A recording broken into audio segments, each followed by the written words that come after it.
Quinto ci sta ragionando, penso che andremo verso l'annullamento perché purtroppo visti i numeri e visti i contagi non potremo far altro.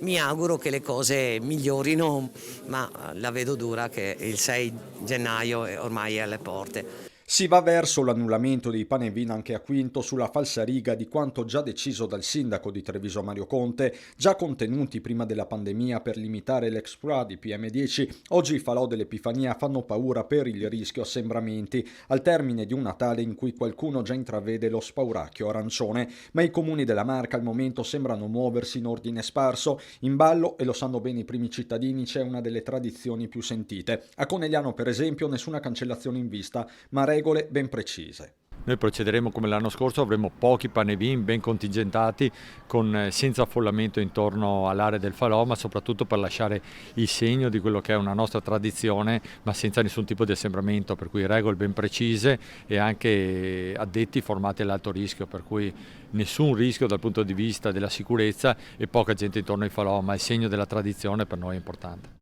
Linea attendista a Crocetta del Montello, la decisione sarà presa al momento debito. I panevin rappresentano sicuramente un pericolo da questo punto di vista, speriamo di riuscire a farli. Comunque per il momento lei non decide ancora? No, io non decido ora, io attendo gli ultimi giorni per capire se riusciamo a farcela e altrimenti amen.